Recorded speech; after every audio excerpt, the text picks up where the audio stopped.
So, hi everyone, this is our final day of our Icon Week, and I'm just going to hand over to Sue Smith to do the introductions. Hi everybody, thanks very much for joining us for our final session today.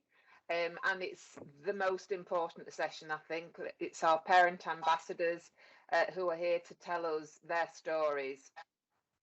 Before I hand over to the parents, though, I'd just like to say that when we started Icon, when it was before I'd even been to America and Canada to do the research that actually led up to Icon's program being produced, I met with Joe Peacock. Just wave, Joe.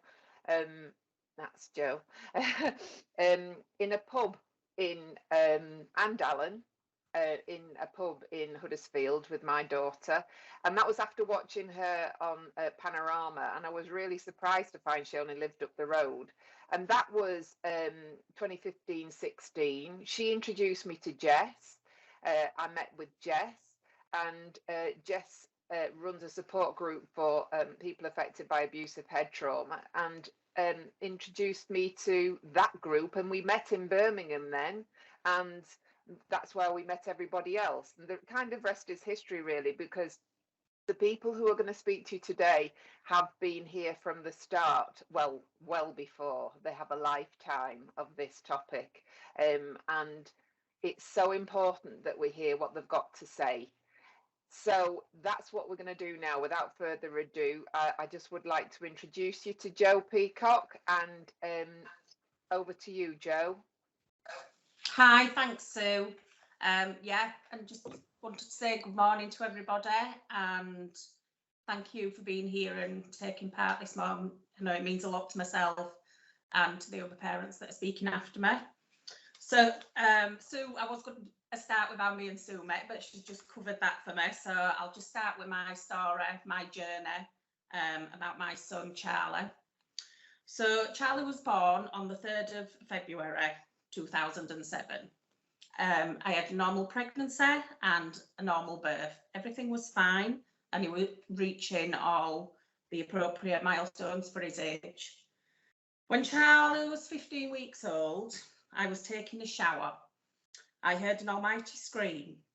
It seemed different to normal, so much so I had to turn the shower off and shouted downstairs to ask if everything was okay. My partner at the time, Charlie's biological father, shouted back up and said everything was fine, so I carried on as normal. I came out of the bathroom to him walking up the stairs with Charlie slumped over his shoulder. Charlie was grey, lifeless, limp, and not breathing. I knew immediately that something wasn't right. I phoned the paramedics, I phoned the ambulance. It seemed like hours before they arrived.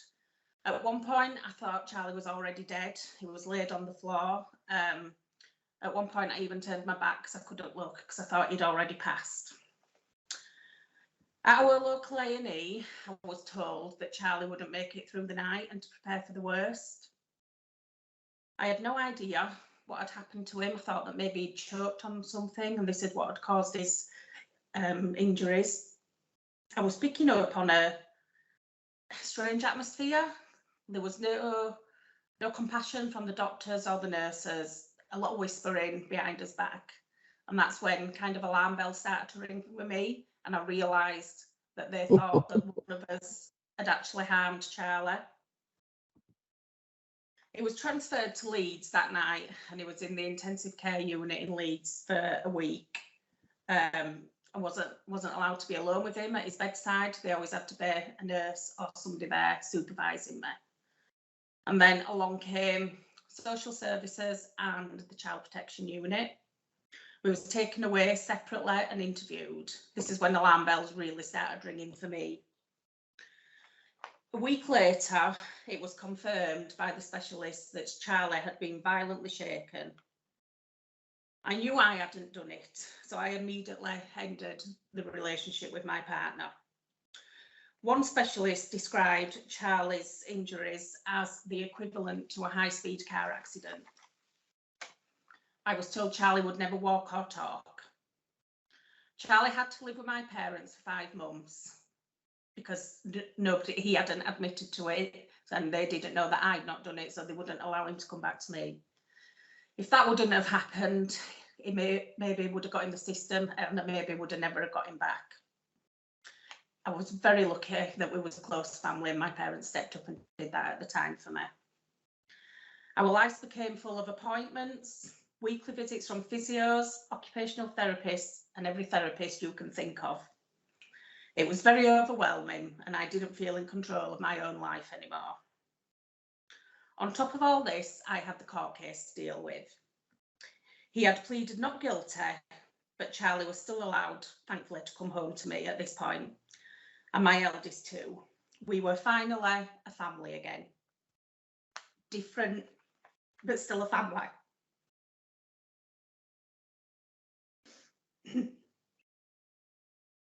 He pleaded guilty on the first day of the trial. He was sentenced to 4 years. He served 2 years in prison. I have been with my now husband for 10 years, married for 6 years. Sorry, just bear with me. Charlie is the happiest boy you will ever meet, although he does have his problems from being shaken. He was left with cerebral palsy. He has right-sided hemiplegia, poor balance, learning and behaviour difficulties, and is registered fully blind. Charlie will always need 24/7 care. He is the happiest boy you will ever meet, with the funniest sense of humour.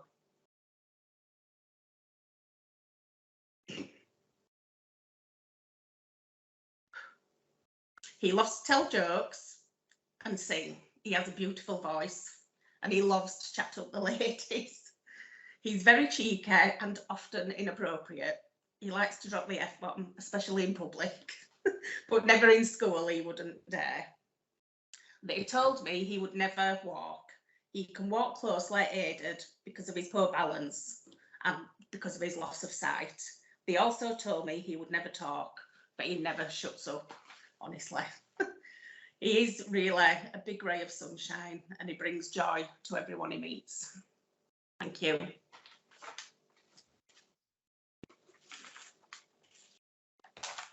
Thanks, Jo. Thank you for that. And without pausing, I'm going to hand straight over to Alan now. Alan? Hi there, can you hear me all right? Yeah, you can hear me, Yeah. right, good. First of all, well done, Jo.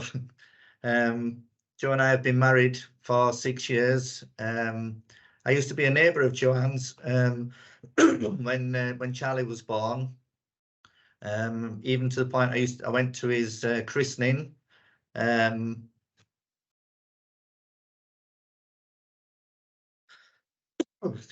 Excuse me a minute. Before it all happened. I remember Jo coming down to our house on the night it happened, when Charlie was taken by the ambulance. We helped look after the other children while Joanne went to the hospital. And I'll never forget when Jo came down a couple of weeks later and sat us down and said he'd been shaken.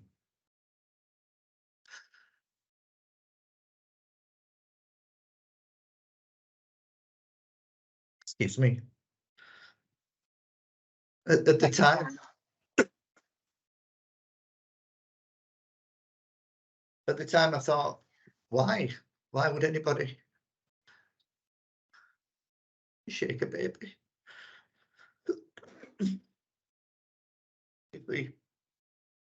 But anyway, we found out what had happened. We lived through the court case with her. And the reason myself and Jo got close was because I was determined to help out, raise some money. I did a charity bike ride, raised some money for Charlie's oxygen therapy, which he was doing at the time.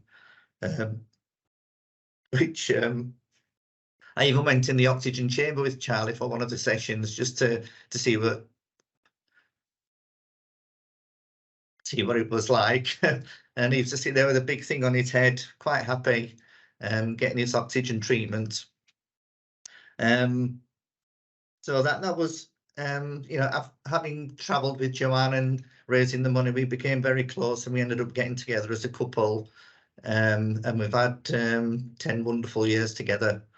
It's enabled me to get to know Charlie really, really well. I adopted Charlie a few years back, soon after we got married. He's my best buddy, is Charlie. Like I say, he's got a fantastic sense of humour. He speaks to his Alexa all the time, and he's taught himself so many things. I quite like foreign languages. I learnt them at school and was quite good, so I've started teaching Charlie. We speak in German quite regularly. He's even given me a German name, Walter. So when I come home from work and walk through the door, all I hear is Charlie say, "Ah, Walter." And I have to say, "Hi, Ivan," because that's his German name. Sorry about this. But that's just an indication of how much fun Charlie is. We have a right laugh. Sometimes me and Joanne will sit in the room and say, "Just listen to what he's doing now," and he'll either be singing, he'll have some crazy music on. He's absolutely fantastic. Anybody who meets him just very, very quickly thinks how wonderful he is. But there's two sides to the coin, and a lot of the time people, you like to tell the good side of how wonderful your child is, but behind that we've got daily struggles. From having to we have to take him to the toilet and deal with things that some of the other parents will know all about. It's like 5'8", 5'9" now. It's getting bigger all the time. These things are getting more and more difficult. Sometimes he'll kick out, he'll lash out, he'll nip. The other day I was just giving him his milk, and I got a whack straight across the face. My glasses went flying, just because I hadn't placed the milk exactly how we wanted it. Usually we get quite good at ducking and seeing it coming. This time he managed to just catch me straight across the face. And we have things like that all the time. So with how wonderful an experience it is to know somebody like Charlie, there's always another side to it which is difficult, which is why we need respite from time to time, and I'm sure some of the other parents will testify to that as well. But that's all I wanted to say, really. I just wanted to explain how wonderful Charlie is, sort of how we got to know each other, and the fact that it's not all plain sailing, but we do get on with it, and there's nobody could be loved as much as Charlie. But thank you, Suzanne. Thank you, Alan and Joe. Thanks to both of you for sharing life with Charlie. Feels like he's in the room almost. So now I'm going to ask Jess to speak. Jess Stevenson. Jess set up Charlie's Angels, which is like I said at the beginning, the place where I met a lot of the parents. Jess. Morning, everyone. That was beautiful. Thank you, Joe and Alan. So I've had the pleasure of meeting Charlie. Joe invited me down to her 40th birthday, and that at the same time I met Sue as well. So yeah, it's been quite a fantastic journey, building a legacy. This leaves behind a legacy for everything our children have been through. So I started Charlie's Angels. It wasn't actually my child, it was my nephew. He was born on the 24th of September, so he would have just been 13 had he survived. He was shaken on the 25th of February 2011, and he died on the 1st of March 2011. I can remember the phone call on the night that it happened. So we immediately went through to Newcastle RVI. He the whole site, seeing everything that was going on, and he, you know, just laid there. But this week I want to celebrate everything that Icon has done and all the messages, all the fantastic input, and how it's been embedded into so many different branches of different organisations, Dads Matter, and all the other ones I've dipped in and out of all week watching the webinars. It's just so fantastic from where it started. Looking back at the start of Charlie's Angels, there was no, when it happened to Charlie, I'd never heard of it before, apart from actually Joanne's story, which I'd seen on the Jeremy Kyle show. And I remembered that, and when I first started talking to Joanne, I recognised, I was thinking, I've heard this story before, and I immediately put two and two together and knew that, you know, I've seen this, but that's the only time I'd ever heard about it before. And researching just to try and get some support for what our family was going through, what Charlie's mum was going through, find there was just nothing apart from all the American stuff, the Purple, the National Centre for Shaken Baby Syndrome. I found a little bit from the NSPCC, but it wasn't a very significant message. It didn't sort of hit.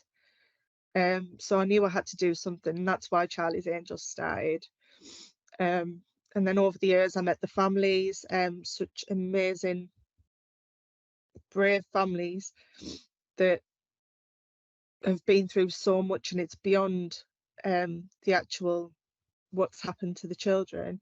It's all the other things being sort of accused yourself of having done it, and having your children taken away, and them not knowing. And I just think, oh, honestly, what you've been through, you inspire me so much with your bravery and everything. And I'm so glad that we can provide a place that you all get together. And I get so much help from Jo and May with this, and everyone else as well. But May and Jo mainly helped me so much with the group.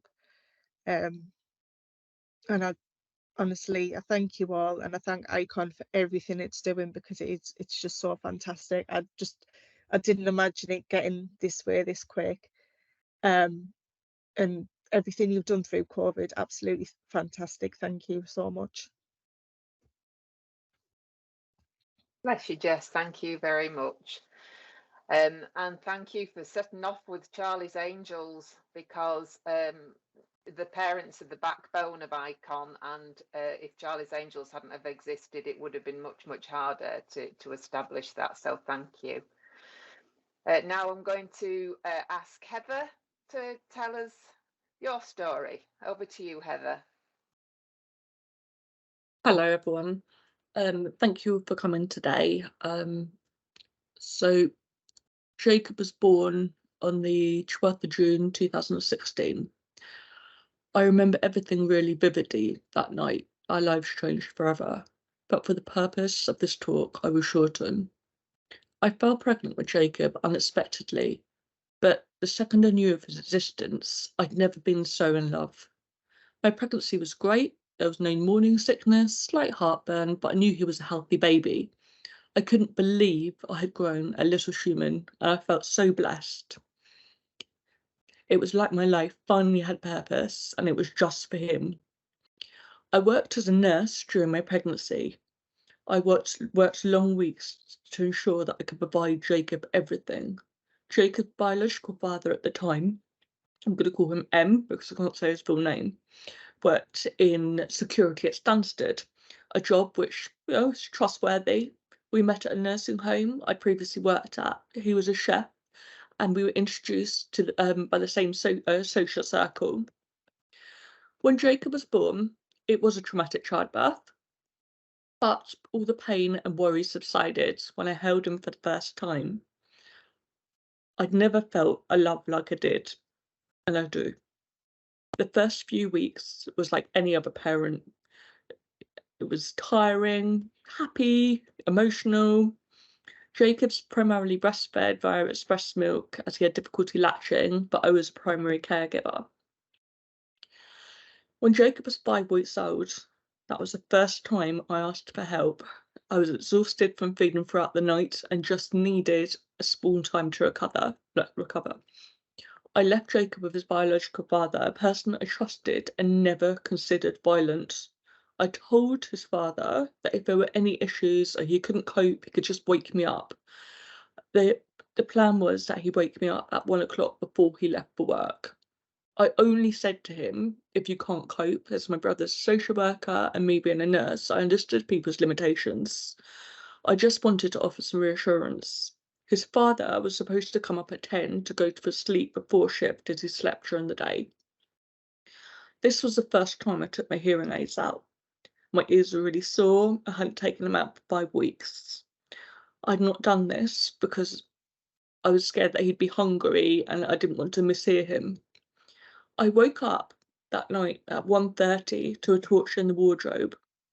I put my hearing aids in and heard Jacob. It was a strange cry. It was like he was hyperventilating. I went to pick him up, but his father got there first. I asked him to give him to me and he left the room. I asked for the lights to be turned on, which he reluctantly did. This is when I became totally shocked.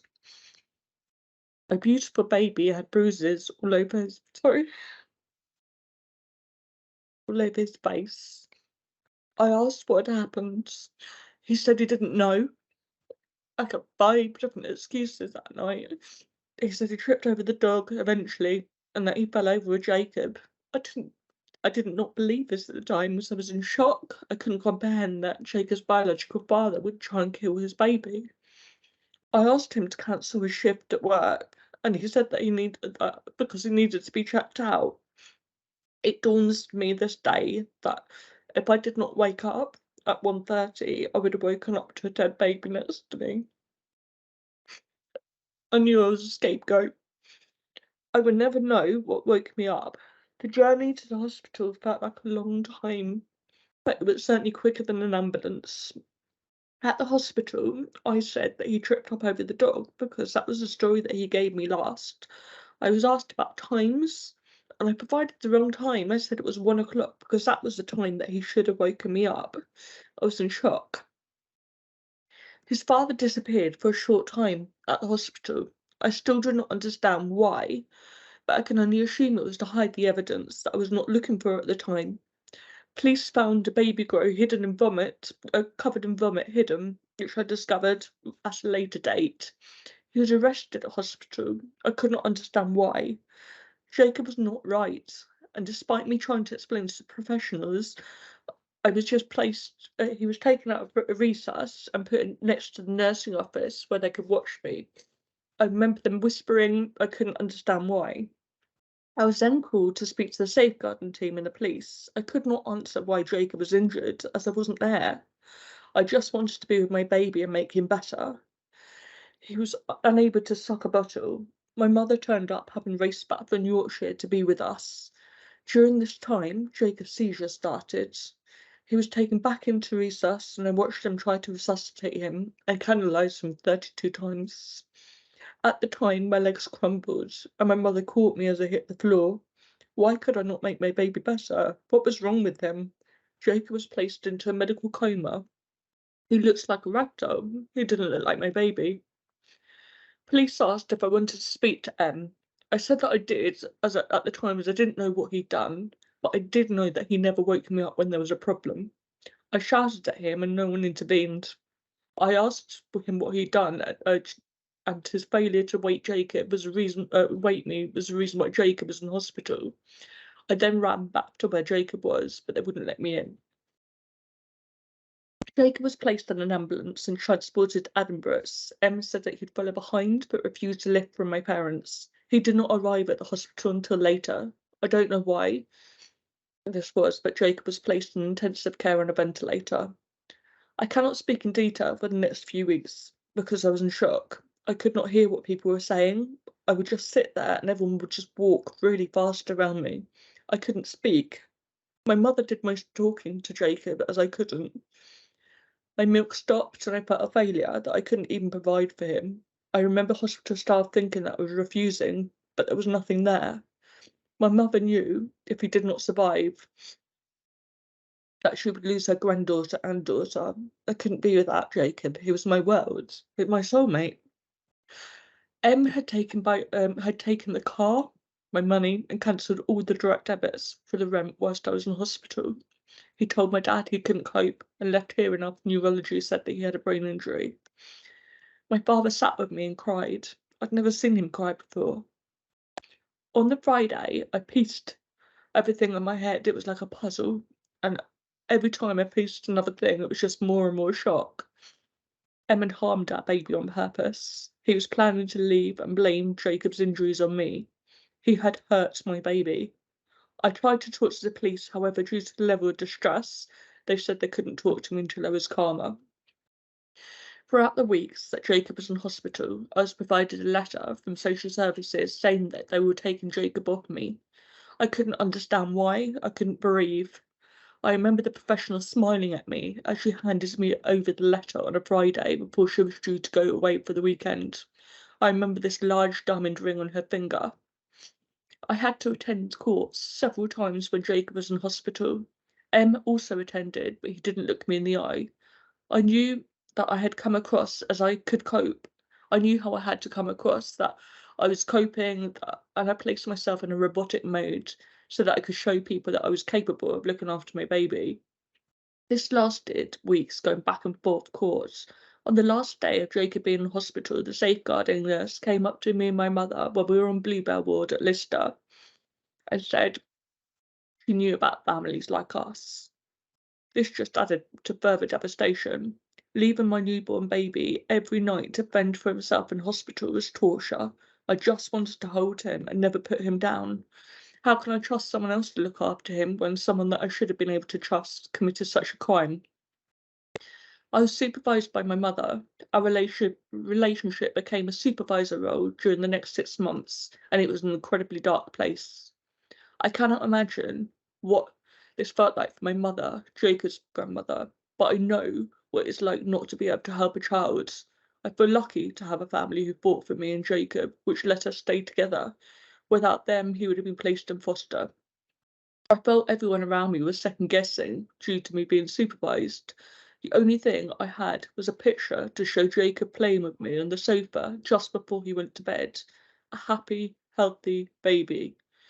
Professionals judged me due to my hearing and the stereotype that a deaf person has a learning disability, which was certainly not the case. This just added to further turmoil and difficulties. I lost more hearing at the time due to the level of trauma. Court approximately lasted around 6 months. During this time, he accused my mother, his mother, and myself of harming Jacob. Thankfully, the experienced judge saw right past his lies. He didn't show any remorse nor any care. Parental responsibility is stripped, direct contact was denied. He never made any attempt for indirect contact. He still has not admitted to the day. Although agreed to mediation after he was sentenced to prison for 3.5 years, but he only did that to prevent me from speaking out. He never completed it. I'm now going to fast forward 7 years. Jacob is socially and emotionally very well. He has GDD, epilepsy, cerebral palsy, speech impediment, scoliosis, and sensory issues. He is unable to taste and does not have the pleasure of enjoying food. This year in particular has been an emotional one, especially the anniversary. Jacob has now received a wheelchair for long distance journeys. He was going to be having Botox, but they're still deciding on that due to the scoliosis. His seizures have become more controlled and slightly more predictable. He's showing more traits of autism and ADD, and professionals have requested an assessment. I've been slightly apprehensive about the idea of another label. However, working in the mental health sector and understanding the importance of individual understanding themselves is critical. He has an X-ray confirming scoliosis, which is quite recent. Mentally, he remains a year behind. He celebrated his 7th birthday party. He has lots of friends, and it was wonderful watching them play all together. Sadly, he has been the subject of bullying, which has been dealt with by the school. The emotional impact already appears to be taking its toll on Jacob, and he struggles with anxiety. Jacob will light up any room that he's in. He loves everyone. He wants to achieve all the same things that other children do. When he falls over, he gets very embarrassed. He struggles with his emotions and cannot understand why he feels sad or angry. He just says he can't smile.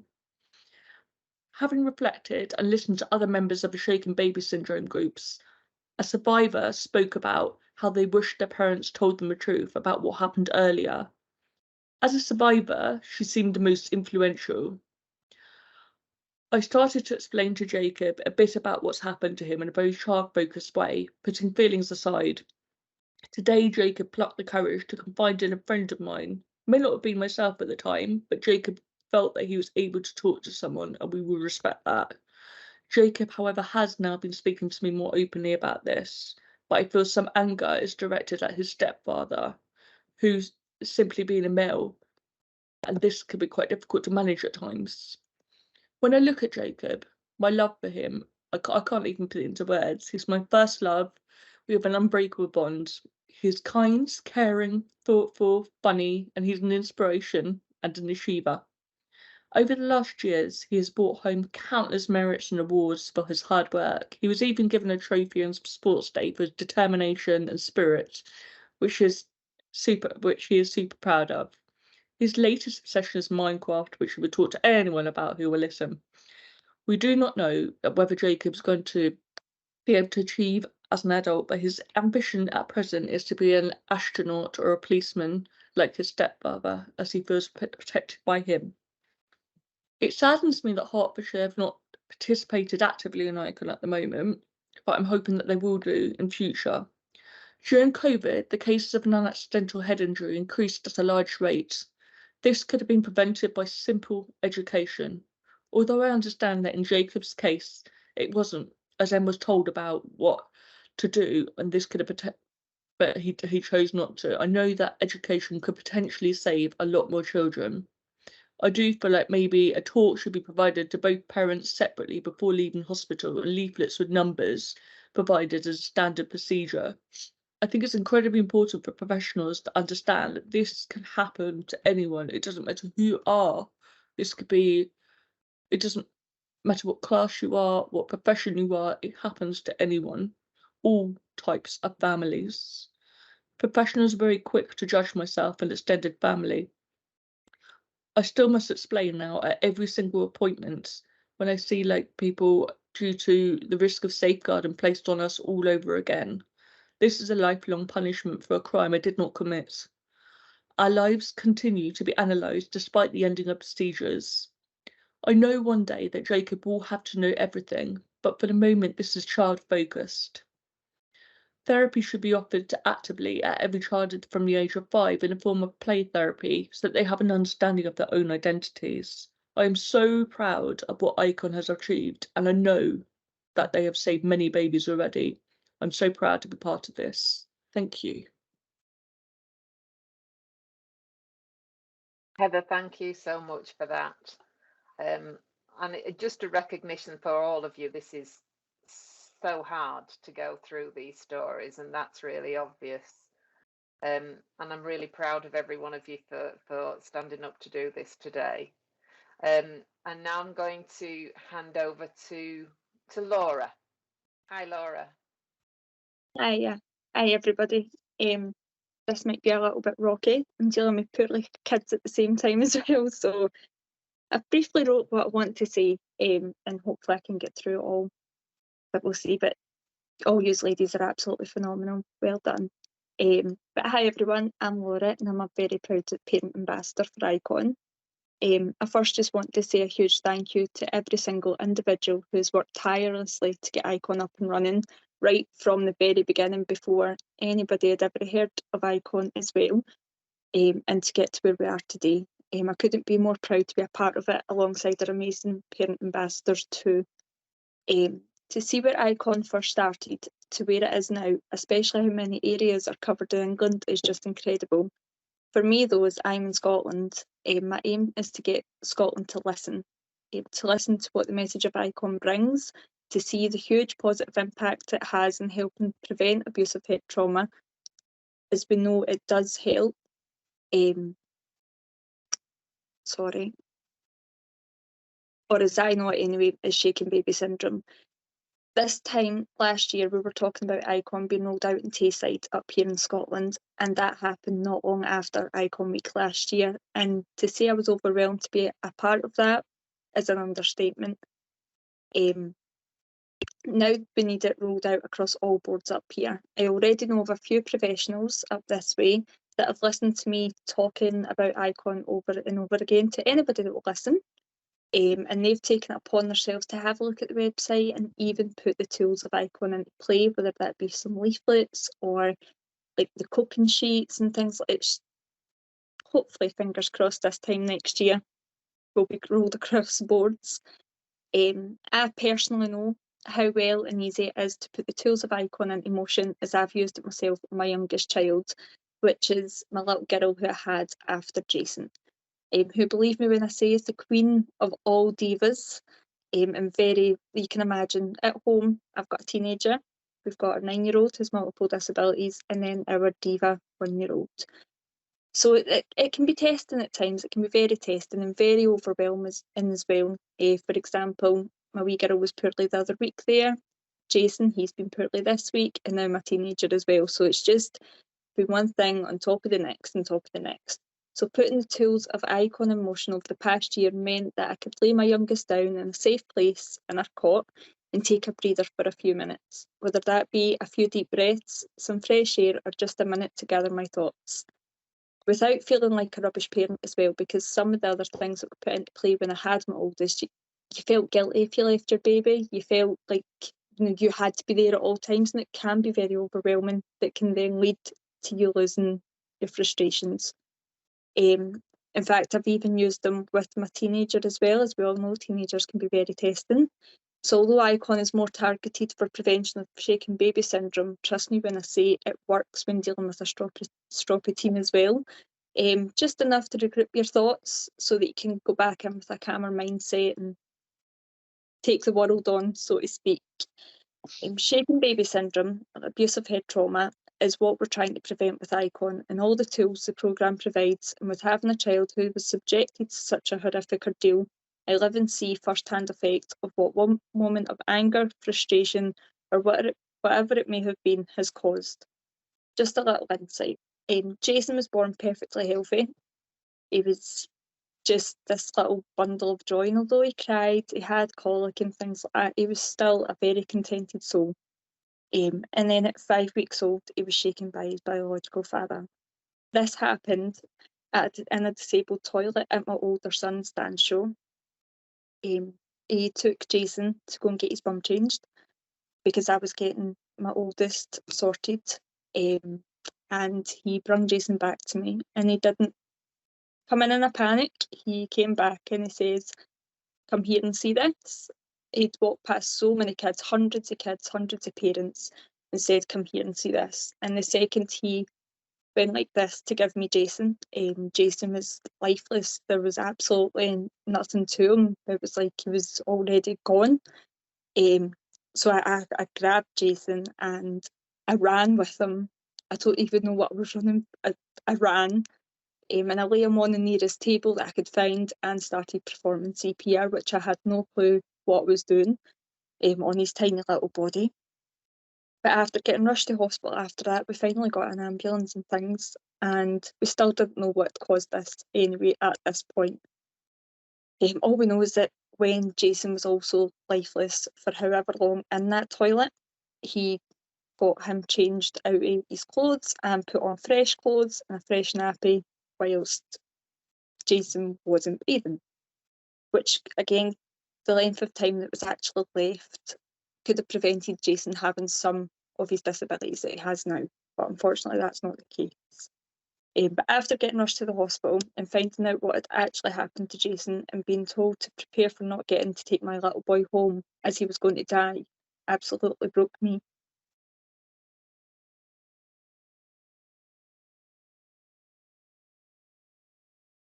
And these words still haunt me to this day.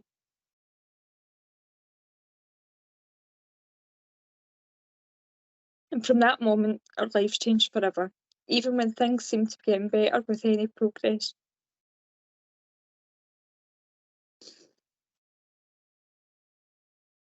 Jason Bakes, even sorry.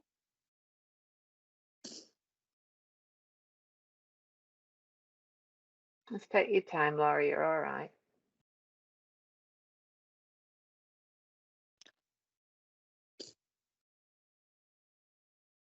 So even when things start to get better, with any progress Jason makes, even if that's just him managing to swallow his saliva, that's the sort of milestones we celebrate. There's always something else that sends us back the way. And right now, that's just a case of Jason getting older. It comes with its own issues in itself with hormones, and there's no other way to kind of settle him or calm him for him to understand his wee changes that his mind and body's going through. Even just now, when Jason gets poorly, every single minute of the day is a worry, and we as a family just hope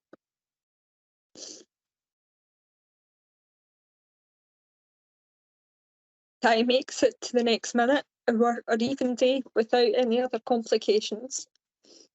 Jason being shook took away his ability to walk, talk, and eat orally, and although we try to give him a normal as life as possible, that also comes with the mountain of equipment needed for him and appointments that come in thick and fast.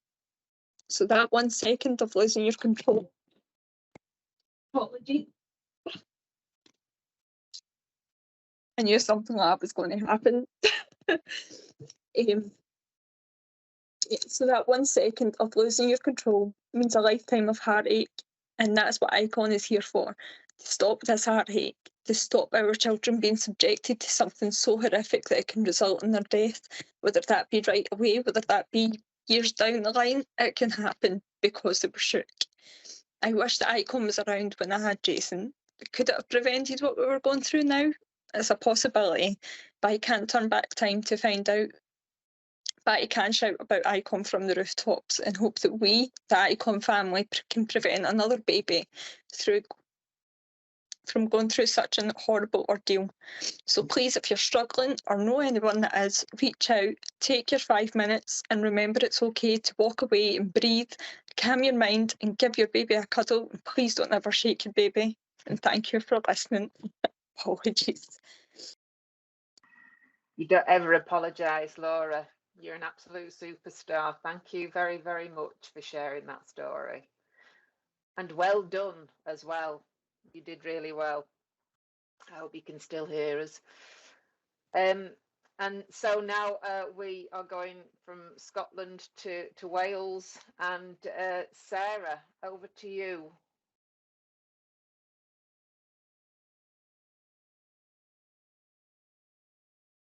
Just need to take yourself off mute, Sarah, love.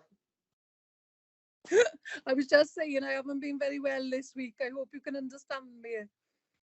Apart from ICON week, we are in the anniversary period. My son Harvey is 19. He was shaken at 4 weeks old.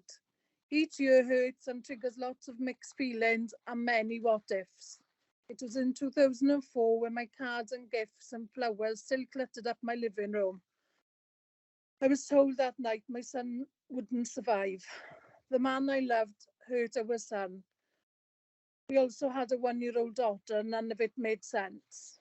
Fast forward weeks and weeks in hospitals and meeting different doctors, lots of tests. I'm seeing and speaking to many professionals like social workers, Kafka's teams, courts, meeting after meeting. Our whole life was ripped apart. Plus not knowing the true impact of my son's new disabilities. I was shocked and numb and getting dragged along in the worst storm ever. I'd honestly not heard much, if anything, about shaken baby syndrome. While I was coming to terms with a new life, I thought it had only ever happened to my son and us as a family. I was wrong. I'd heard from a friend via her sister of another family that didn't live too far away. It was so good to talk to Mandy on the phone. Sadly, we both had similar stories with older daughters, and we happened to be in the same hospitals. Over the years, I came across magazine stories, TV interviews, the odd programme. It was still such a taboo subject. I hid away for many years and spent money trying to run away from my life. No one knew our story when we were on holidays. When I joined Facebook, I then found many online groups, but mostly they came from America. I followed a young mother and her son who used a page to update his progress. This gave me the strength and inspiration to set up my son's awareness page in 2014. I wanted the page not to be sad or full of hate towards his dad. It grew fast and I soon became chatting again to Mandy, which was really nice. We make sure now we meet up regularly and nothing we ever say to each other shocks or upsets each other. We do spend lots of time crying though. I've lost count of how many families I've chatted to and met who were on this path.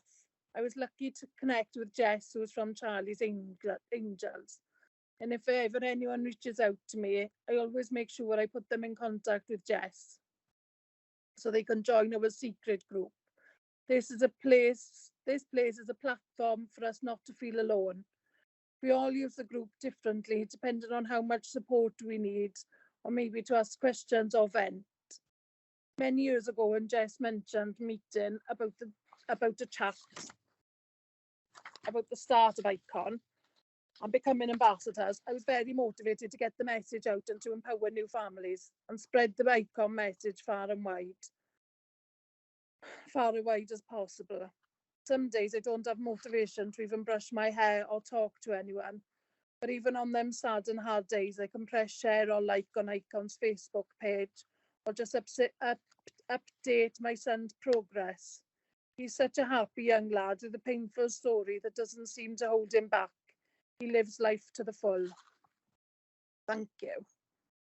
Thank you. Thanks so much, Sarah, for doing that when you're not well as well. Thank you. And then our last parent ambassador who's going to speak for us today is May. Over to you, May.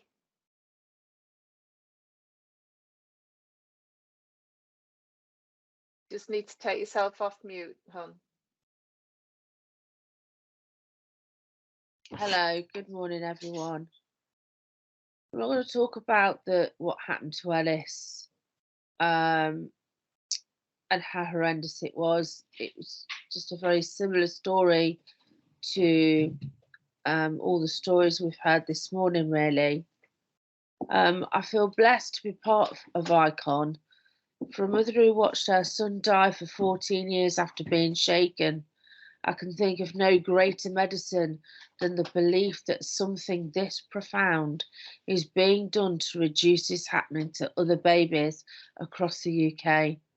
ICON has been developed by the amazing Sue Smith, heartbroken parents and passionate professionals, but it takes a nation of professionals to understand that what our children went through and are still going through is worse than endless child cruelty, and deliver ICON through any means possible within their job capacity. It is the worst kind of child abuse, and it can be reduced. Parents can be better supported, better informed, and better prepared. Parents and carers can understand what would happen to a baby if they were to shake it. I feel in all of the parent ambassadors, for they live every day with their shaken babies and still have time to support ICON. I don't think I could have managed that. They are still living through it, and I think you're all amazing, by the way. I'm going to share with you my last memories of Ellis. 4 weeks before he died, I managed to get him off his bed and outside and in the garden as it was sunny. I placed him on a bed hammock and gently rocked him. He cooed, his eyes were open, and he didn't cry out.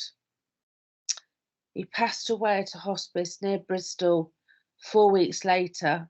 I didn't want to believe this time there was no hope. I wanted to rush Ellis to hospital and do all that we could to save him, like I had done so many times before, but I knew I had to end his suffering. Following the DNR, do not resuscitate, was the hardest decision I've ever had to make. Ellis opened his eyes before his last breath, and then he was gone.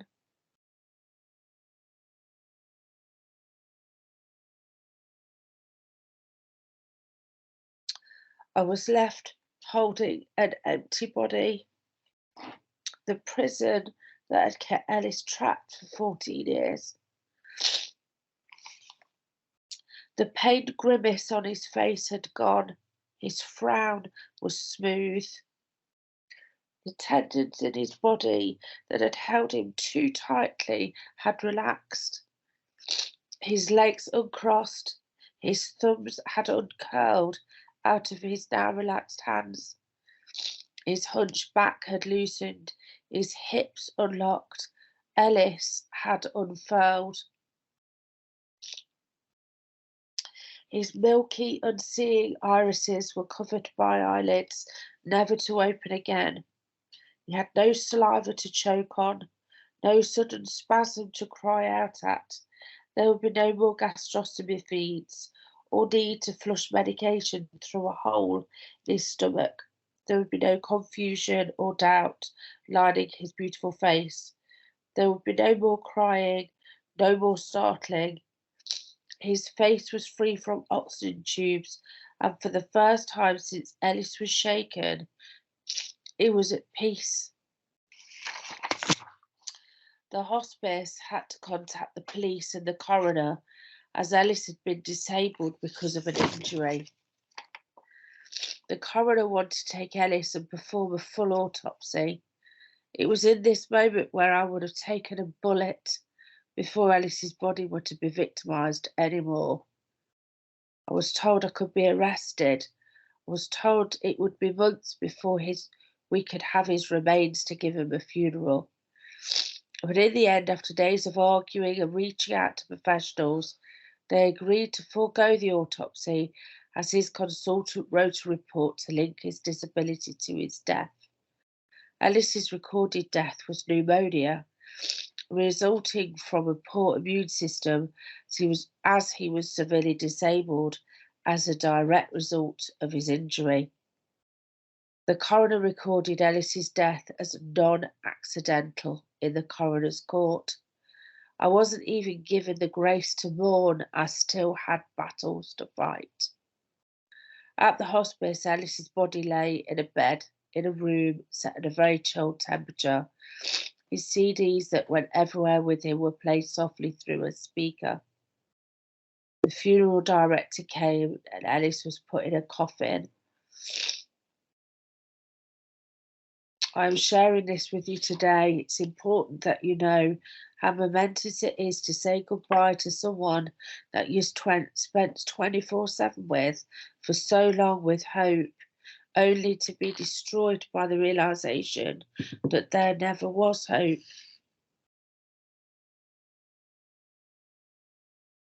I just wanted to share that, you know, it doesn't end. And you have nurses that are at the beginning of the journey, police, health visitors. We had 28 professionals, and none of them would have ever known the full story from beginning to end, only us. And we have to live that, and we have to stay sane enough to look after our children and be responsible for medication, being the person that decides whether they're too poorly and need to be in hospital or not, sometimes on no sleep, sometimes feeling stressed, and the detachment that you have to make away from your child to make those decisions, and not to do what you really need to do, which is to feel. So ICON to me, and meeting all you people as well, was the hope. It was the hope that through our stories, professionals could really understand how important it is, even if it's to save one baby and one family, one parent going through what we've all been through. And I guess I'm just going to end it there because I'm going to babble on now. But it's so important. And ICON, I wish ICON had been around when Ellis was a baby. I kind of feel like that may not have happened to him. That's it. May, thank you so much for that. All of you have touched everybody's hearts, and now we're going to show you, the parents wanted to. You are my sunshine, my only sunshine. You make me happy when skies are gray. You'll never know, dear, how much I love you. Please don't take my sunshine away. The other night, dear, as I lay sleeping, I dreamed I held you in my arms. When I awoke, dear, I was mistaken. So I hung my head and cried. You are my sunshine, my only sunshine. You make me happy when skies are gray. You'll never know, dear, how much I love you. Please don't take my sunshine away. The other night, dear, as I lay sleeping, I dreamed I held you in my arms. When I awoke, dear, I was mistaken. So I hung my head and cried. You are my sunshine, my only sunshine. You make me happy when skies are gray. You'll never know, dear, how much I love you. Please don't take my sunshine away.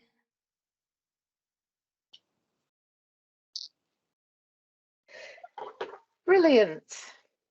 It was lovely to see those pictures there. Those are of our parents, ambassadors, children, and also the wider group that sits behind the parents ambassadors that are part of Charlie's Angels. So absolutely fantastic.